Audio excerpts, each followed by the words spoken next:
3 كذبات إذا عرفتها أنا متأكدة أن حياتك ستتغير للأفضل.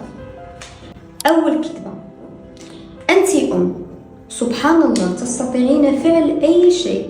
بمجرد تحولك لأم كأنك أصبحت المرأة الحديدية. الكذبة الثانية: يمكن للمرأة الأم أن تتحمل أي شيء في سبيل أطفالها، لأن هذا أمر طبيعي جدا.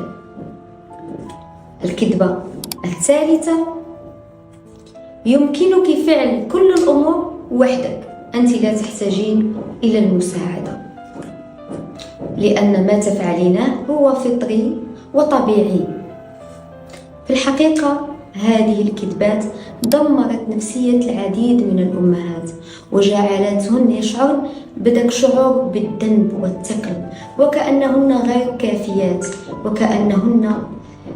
وكأنهن قادرات فعلا على فعل كل شيء، وأنهن فاشلات لأن ما قدروش يعملوا تلك الأشياء.